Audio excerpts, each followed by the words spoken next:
The Dalai Lama has sparked a fresh clash with Beijing after reportedly declaring that his successor will be born outside China. In his new book, Voice for the Voiceless, the Tibetan spiritual leader has written that his reincarnation, in fact, will take place in a free world, ensuring his legacy remains untouched by Beijing's influence. Now, this directly challenges China's long-standing claim that it has the sole right, in fact, to choose the next Dalai Lama. Beijing has already hit back, calling the Dalai Lama a separatist and insisting that Tibet is an inseparable part of China. The 89-year-old spiritual leader fled Tibet in 1959 after a failed uprising against Chinese rule and has lived in India ever since. Now, with his health declining and succession in focus, a power struggle is brewing. China has said that any successor not approved by Beijing will not be recognized. In a major escalation, Ukraine launched its largest drone attack on Moscow, killing one person and injuring at least 3 others. This is according to prelim reports. Russian officials say 91 drones targeted Moscow, forcing flight suspensions at the city's airports.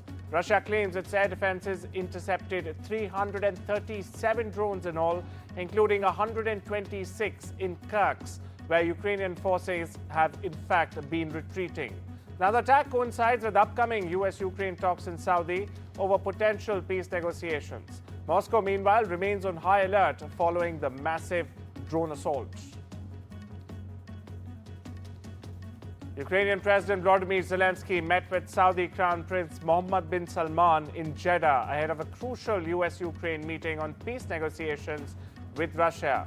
Now, during the meeting in Jeddah, the Crown Prince underscored the kingdom's support for international efforts to resolve Ukraine's crisis and achieving peace. With the US cutting military aid, Kyiv is now pushing for stronger Middle East support. Talks with Washington, in fact, are scheduled tomorrow amid high hopes for progress. On the other side, America's top diplomat Marco Rubio met with Saudi Arabia's Crown Prince Mohammed bin Salman in Jeddah on Monday, ahead of holding talks with the Ukrainian delegation on ending the three-year war with Russia. During Tuesday's meeting with U.S. Secretary of State Rubio, Kyiv will propose a ceasefire covering the Black Sea and long-range missile strikes, as well as the release of prisoners. If Ukraine and U.S. reach an understanding acceptable to Trump, it could, in fact, accelerate his administration's push for peace talks. U.S. President Donald Trump's Middle East envoy, Steve Witkoff, is set to visit Moscow this week, in fact, to meet Russian President Vladimir Putin. Witkoff has played a major role in negotiating an end to the Ukraine war. Now, this visit comes amid rising speculation about a potential peace framework, with Trump aiming to ease U.S.-Russia relations. In response to Witkoff's visit, Russian Foreign Ministry has said that contacts between Russia and the United States are now quite intensive. PM Modi is on a 2-day visit to Mauritius, where he is the chief guest for the country's National Day celebrations on the 12th of March, Wednesday. A contingent of, in fact, the Indian Defence Forces, along with a ship from the Indian Navy, will also participate in these celebrations. During the visit, several agreements are also expected to be signed in areas such as capacity building, trade, and combating cross-border financial crimes. Mauritius holds strategic importance for India, given its location in the Western Indian Ocean and deep cultural ties, with nearly 70% of its 1.2 million population being of Indian origin. That's right, more than 70%. Upon his arrival on Tuesday, PM Modi received a warm welcome marked by a traditional Bihari cultural performance called Geet Gavai.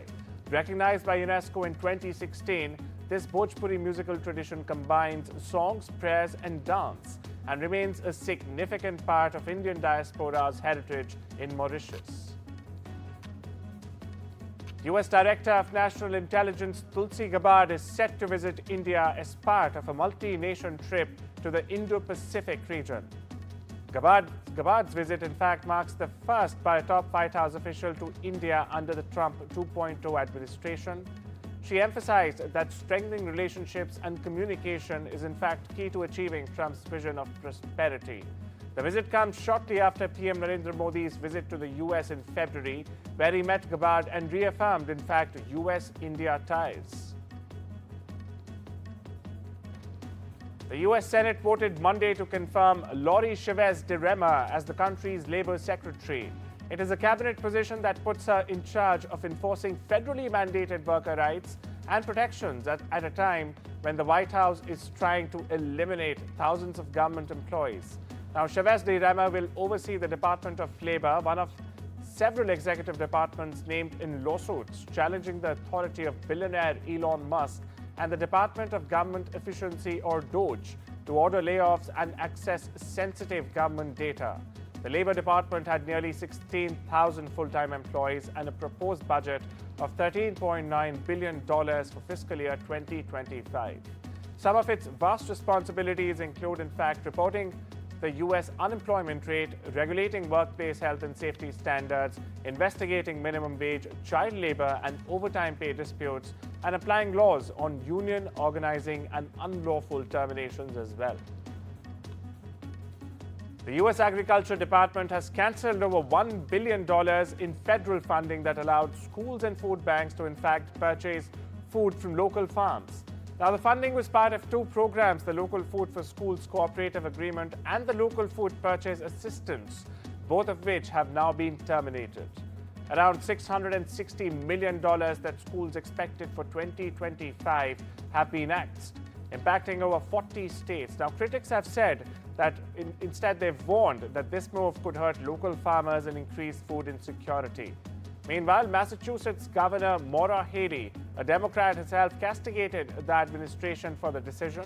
Government Healey said in a statement, Donald Trump and Elon Musk have declared that feeding children and supporting local farmers are no longer priorities. And it's just the latest terrible cut with which real impact on families across Massachusetts. Several hundred students have blocked the entrance to the public TV station RTS in Belgrade, blowing whistles and sounding horns late Monday as a part of ongoing protests in Serbia that have in fact gripped the country for the past 4 months.